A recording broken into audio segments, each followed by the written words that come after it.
Good morning, students. Students, in our earlier video, we were discussed about the नाजीज़म।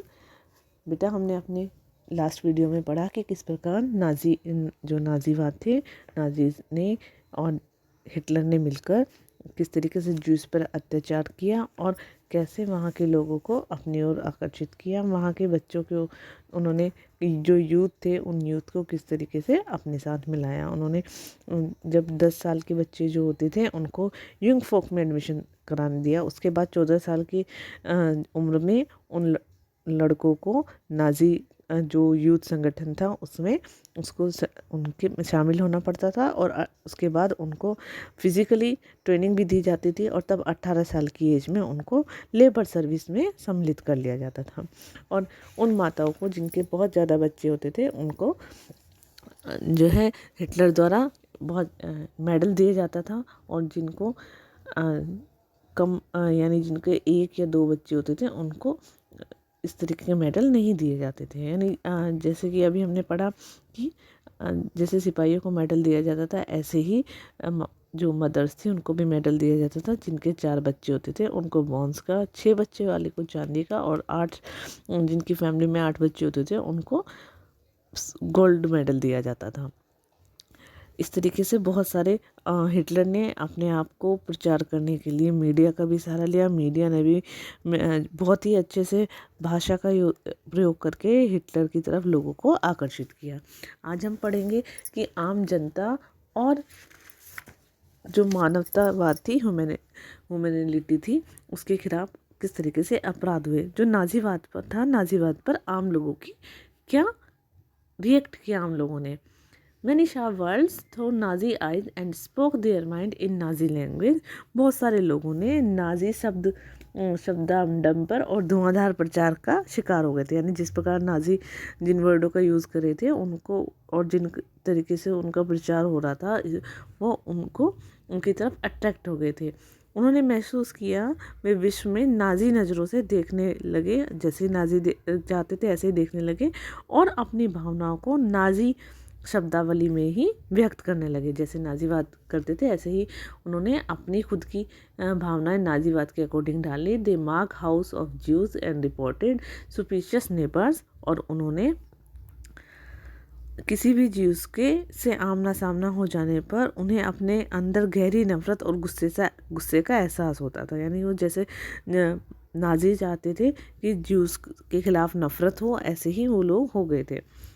लेकिन उन्होंने सिर्फ juice के ना केवल उन्होंने ज्यूस को घर से बाहर निशान लगा दिए थे। यानी कि ये घर ज्यूस का है तो उन्होंने उसके लिए वहाँ निशान लगा दिए थे और जिन पड़ोसियों पर उन्हें शक था उनके बारे में भी उन्होंने पुलिस को सूचना दे दी थी। उन्हें ये विश्वास था कि नाजी ही हमारे देश को तरक्की के रास्ते पर ले जाएगा और यही जो व्यवस्था है यही हम सबका कल्याण करेगी। ठीक है, यानी कि बेटा जैसे ज्यूस चाहते थे वो जैसे नाजी चाहते थे उसी तरीके से लोगों की मेंटेलिटी हो गई थी और वो ऐसे ही अपने आप को गए थे। लेकिन जो जर्मनी था, जर्मनी में हर एक व्यक्ति नाजी नहीं था। बहुत सारे जो लोग थे, लोगों ने पुलिस दमन और मौत की आशंका के बावजूद भी नाजी का बहुत ज़्यादा विरोध किया। यानी जो बहुत सारे लोग थे उन्हें ये पता था कि अगर हम नाजी का विरोध करेंगे तो पुलिस हमें दबा देगी और हम लोग मर भी सकते हैं।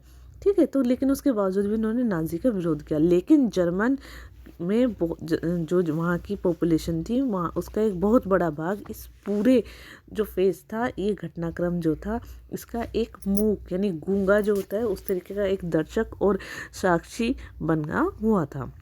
लोग विरोधी कदम उठाने, अपना मतभेद व्यक्त करने, नाजी का विरोध करने से डरते थे। उन्हें डर लगता था कि कहीं नाजी हमारे खिलाफ ना हो जाए।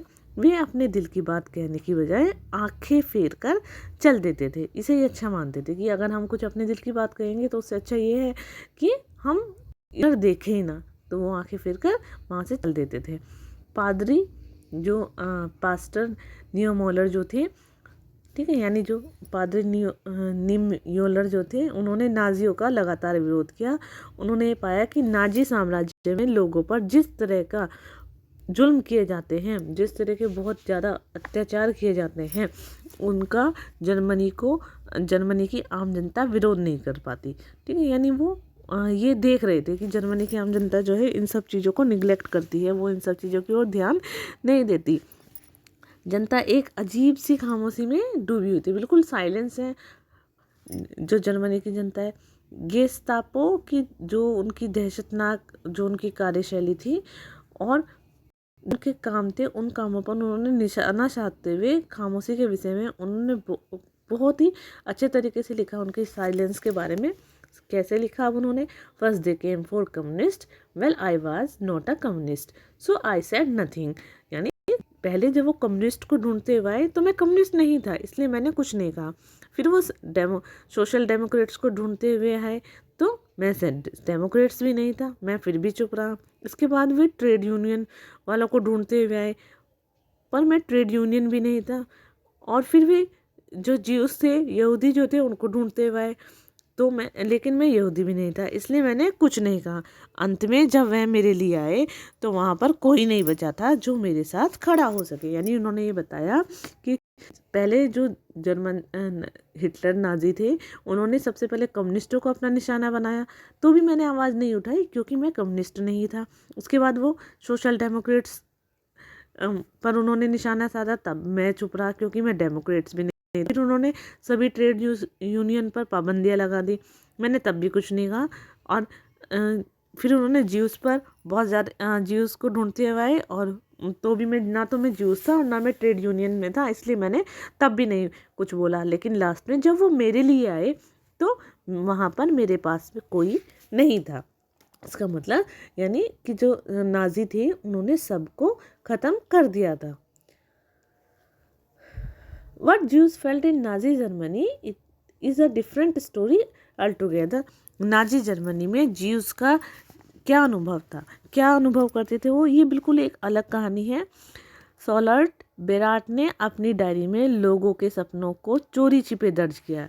उन्होंने चुपचाप लोगों से जो ड्रीम थे वो अपनी डायरी में लिखे, एंड बाद में उन्होंने इस डायरी को एक बुक के तौर पर पब्लिश किया। पढ़ने वाले लोगों को झकझोर कर रख देने वाली ये जो बुक थी, इस बुक का नाम था थर्ड राइज ऑफ ड्रीम्स। साल्टे ने इस बुक में बताया कि एक समय के बाद किस प्रकार जो खुश ज्यूस थे वो भी अपने विषय में नाजियों द्वारा फैलाई जा रही जो स्टीरियोटाइप से, जो रूढ़िवादी जो इमेज थी उनकी, उस पर यकीन करने लगे थे। यानी उन्हें भी लगने लगा था कि जो नाजी बोल रहे हैं वो बिल्कुल सही है। अपने सपनों में उन्हें भी अपनी नाक आगे से मुड़ी हुई, बाल और आंखें काली और यहूदियों जैसी शक्ल सूरत यानी चार डाल दिखने लगी थी। यानी जैसा उन्होंने इमेज नाजी ने बनाई थी, अब उन्हें लगने लगा था कि हमारी इमेज वाकई में ही ऐसी है, हमारी इमेज भी ऐसी है जैसी नाजी ने बताई है। नाजी प्रेस में ज्यूस की जो तस्वीरें छपती थी, वे दिन रात ज्यूस का पीछा कर रही थी। यानी वो भी अपने आप को उन तस्वीरों के अकॉर्डिंग ही देखने लगे थे। वे अपनी जो इमेज थी वो सपनों में भी उनका पीछा नहीं छोड़ती थी, यानी उन्हें सपनों में भी उस तरह की अपनी इमेज दिखाई देती थी और वो उससे डर जाते थे सपने में देखकर भी। Juice died many death even before they reach the gas chamber. और कई सारे ज्यूस थे वो तो गैस चैम्बर में पहुंचने से पहले ही मर जाते थे, क्योंकि उनके जो नाजी द्वारा जो उनकी बातें बताई गई थी, अब वो उस पर यकीन करने लगे थे। वो उन्हें भी लगने लगा था कि ये बिल्कुल सही कह रहे हैं, हमारी इमेज भी ऐसी ही है। नेक्स्ट है नॉलेज अबाउट द होलोकॉस्ट, यानी जो महाध्वंस के बारे में क्या क्या जानकारी है, किस तरीके से ये पूरा होलोकॉस्ट जो था ये हुआ। Information about Nazi practice that had trickled about the out of Germany during last year of regime. Nazi तौर तरीकों की जानकारी हमें नाजी शासन के लास्ट जो अंतिम वर्ष है उसमें रिस कर जर्मनी से बाहर आने लगी थी। लेकिन वहाँ कितना ज़्यादा जो हॉरर, वहाँ पर रक्तपात जो हुआ था, यानी जो बहुत ज़्यादा लोगों को मारा गया था और दबाया गया था, इसका असली अंदाज़ा तो दुनिया को युद्ध समाप्त होने के बाद और जर्मनी की जब हार हुई थी उसके बाद ही लग पाया। जर्मनी समाज तो मलबे के नीचे दबे हुए एक हारे हुए राष्ट्र के रूप में अपनी दुर्दशा से बहुत ज़्यादा दुखी था। लेकिन ज्यूस भी चाहते थे कि दुनिया उनके ऊपर जर्मनी जो अत्याचार कर रहा है, जो उनको पीड़ा दे रहा है, उसको याद रखे। और उन्होंने नाजी कत्लेआम में झेली थी, यानी वो सारी पीड़ाएं जो नाजी द्वारा दी गई थी, लोग उन्हें याद रखे। इसी ये जो कत्लेआम हुआ था, जो नाजी ने लोगों को मारा था, इसी को कहा गया होलोकास्ट कहा गया है। At its height, ghetto inhabitant had said to another wanted to leave the war just for half an hour। और ये जो दमन वाला चक्र था अपने शिखर पर जब पहुंच गया तो उन्हीं कुछ दिनों में यहूदी टोले में रहने वाले एक व्यक्ति ने अपने साथी से कहा कि वह युद्ध के बाद सिर्फ आधा घंटे और जीना चाहता है। शायद क्यों जीना चाहता है? शायद वो ये कि विश्व को यह बताकर जाना चाहता था कि नाजी जर्मनी में क्या क्या हो रहा था। यानी ये बात ही तो लोगों को बता पाएगा कि कुछ टाइम तो लोग जो है वो युद्ध में बिजी थे। जो कुछ हुआ उसकी गवाही देने और जो उसके हाथ में डॉक्यूमेंट आए थे उन्हें बचाए रखने की वो बहुत ज़्यादा कोशिश कर रहा था। और उसकी ये चाह थी कि गेटो और कैंपों में जो नगर बिल्कुल नर्क वाला जो जीवन लोग जी रहे हैं, उनको बहुत गंभीर रूप से देखा जा सके। ठीक है, उनमें से बहुत से ने अपनी डायरियाँ लिखी, अपनी नोटबुक लिखी और अपने डॉक्यूमेंट्स को कलेक्ट करके रखा।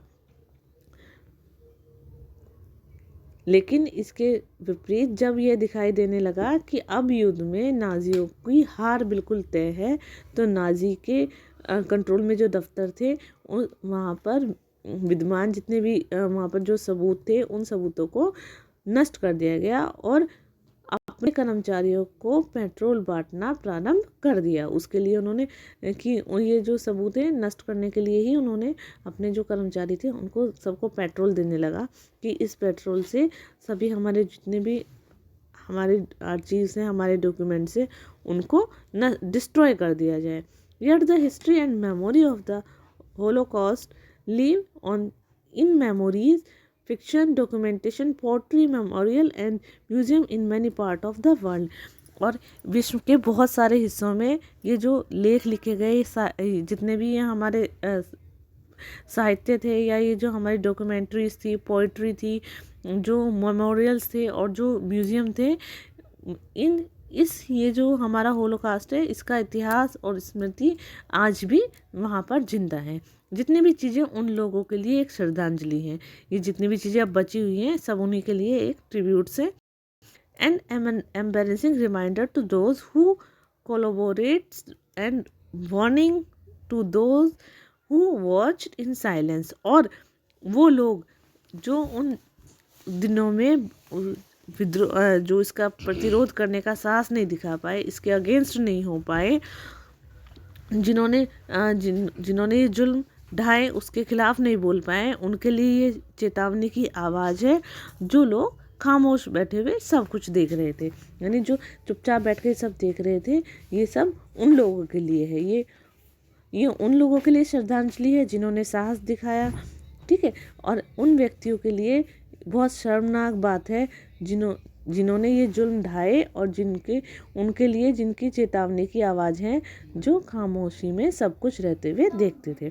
ठीक है, तो यानी अब लोग इसके खिलाफ जो है आवाज़ भी उठाने, उन लोगों को जो चुपचाप रहे या जो आवाज़ उठाए उनके खिलाफ भी लिखने लगे थे। ओके स्टूडेंट्स, अब आपका चैप्टर ये कंप्लीट हो गया है।